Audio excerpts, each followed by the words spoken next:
In what order should you be handling your finances? Should you be investing your money in the stock market, or paying off debt first, or your student loan, or simply saving money in any account? Or should you withdraw all of your money and store it under your mattress? No! Hell no! If there's one thing you take away from this video, it's that you don't do exactly that. So in this video, I'd like to walk you through what is the ideal order of you handling your money to help you build wealth here in Canada. Do know that some of these could overlap with each other, and it comes down to when you want to get started with what. But the overall order would remain the same. First level, fallback savings or code red emergencies. Before anything else, establish this last resort liquid amount where you aim for at least 1 month of expenses to cover unexpected situations. You never know what the future holds, and the last thing you want to do is get right into paying off debt or investing without having any liquid funds for unexpected situations. This will not only help you confidently build wealth, but also help you sleep peacefully at night. Once you have this amount saved, lock it away in a savings account, out of sight, and don't use it unless you're in deep shit. And I'm talking deep shit. This will be the foundation to your actual emergency fund. But before you get into that, you need to take care of something else first. Second level, high interest debt. The way I would define high interest debt here is anything that is above 6% interest here in Canada. So that would include a personal loan or credit card debt, etc.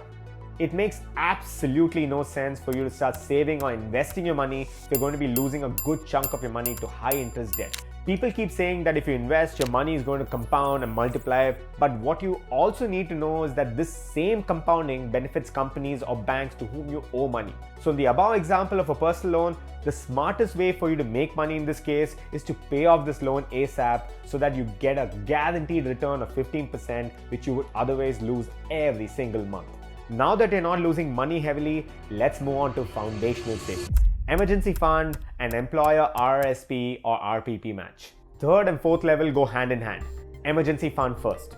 Now it's time to actually work on the safety net we spoke about earlier, because you know how life can be super unexpected at times. What if you lost your job, got a pay cut, or some family emergency pops up? I don't mean to be a downer here, but these things could potentially happen. And if it does, the last thing you want to do is take a loan or use credit card debt to bail yourself out. So instead, if you and your partner, if you have one, need to calculate your monthly fixed expenses like rent, utilities, groceries, provisions, etc., along with a ballpark monthly variable expenses. Once you have this number, add a buffer of say 10 to 15% on top of that, and now you have your monthly surviving amount. If you're employed, multiply this by 3 to 6 months to get your target emergency fund amount. And if you're self-employed, then increase that to 9 to 12 months. This number is on top of the safety net I mentioned earlier, but it'll ensure that you're well equipped for uncertain times. Employer RRSP match or RPP match. If your employer provides this option, then definitely consider opting for it. This is something you should start doing alongside building the emergency fund, in my opinion, because it's basically free money that you're leaving on the table. Usually how this works is you can choose an amount that will be deducted from your paycheck to be deposited into your RRSP or RPP accounts, and your employer will match the same amount and contribute that to your RRSP. So it's pretty much 100% return on an amount you're contributing to your RRSP, with your contribution being tax deductible too.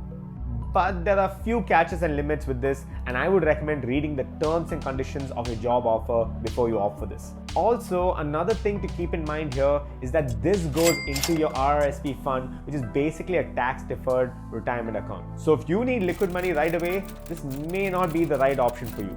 And that's why I suggest doing this alongside building an emergency fund, so that you don't lose out on the free money while also having good liquid funds at your disposal. Level 5, building a fund. Or should I just call it fund? Anyway, people who save and invest usually fall into two categories. Either they just keep piling on savings into some account, not really bother about what needs to be allocated to saving, investing, expenses, etc. Or they completely optimize every bit of their savings and invest to the T. But in both cases, we don't see an allocation for our leisure or fun activities. What about your upcoming holiday? The next Diwali celebration? Or maybe a trip home back to India? These are usually categorized under general savings, but I would argue that unless we have a fund allocated specifically for this, we wouldn't have clarity on how we would take care of these expenses, while also not knowing what our budgets would be for these fund expenses. This is super important in my opinion, and this is also what Ramit Sethi calls living your rich life. So my suggestion is coming up with an amount that you know would be a good pot of savings that you can dig into for these leisure or fun activities, and replenishing them first every time you utilize this amount before you do anything else in this list. Of course, you can optimize every cent and think about saving and investing, but what's the point of living life that way when you're not really living your life? You know what I mean? Level 6, investing.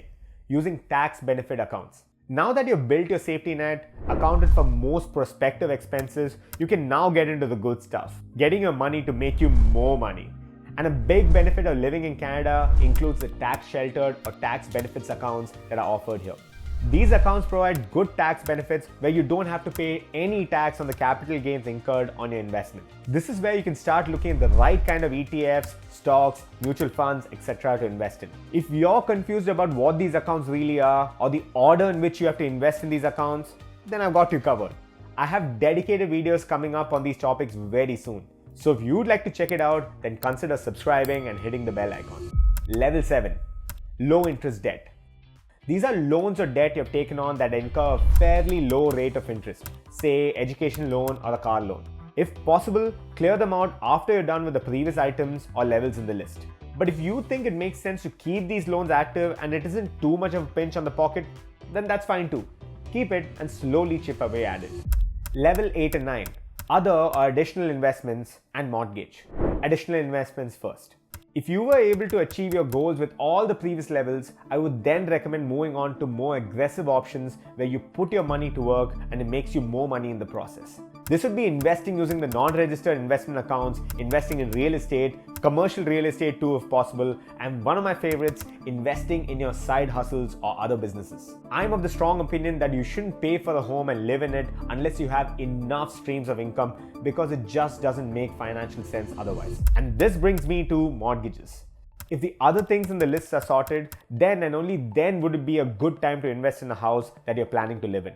Because normally this is the trend I've noticed most people follow here, especially immigrants. Get a house as soon as possible and start paying off ridiculous mortgage payments on a month-on-month basis, which in my eyes is a huge mistake, and you're losing out on the money compounding in other forms of investments. Anyway, I'm not getting into the number crunching in this video, but I'll have videos around the mistakes with real estate dropping soon on my channel, so stay tuned. And that's it. You now know the most ideal order of investing and building wealth here in Canada. If it even helped you remotely, then please hit the like button. I put in a lot of effort into these videos, and this is an easy and free way for you to show support to this channel so that I can bring back more nuggets to help you in your financial journey. Thanks for watching, and I'll see you on the next one.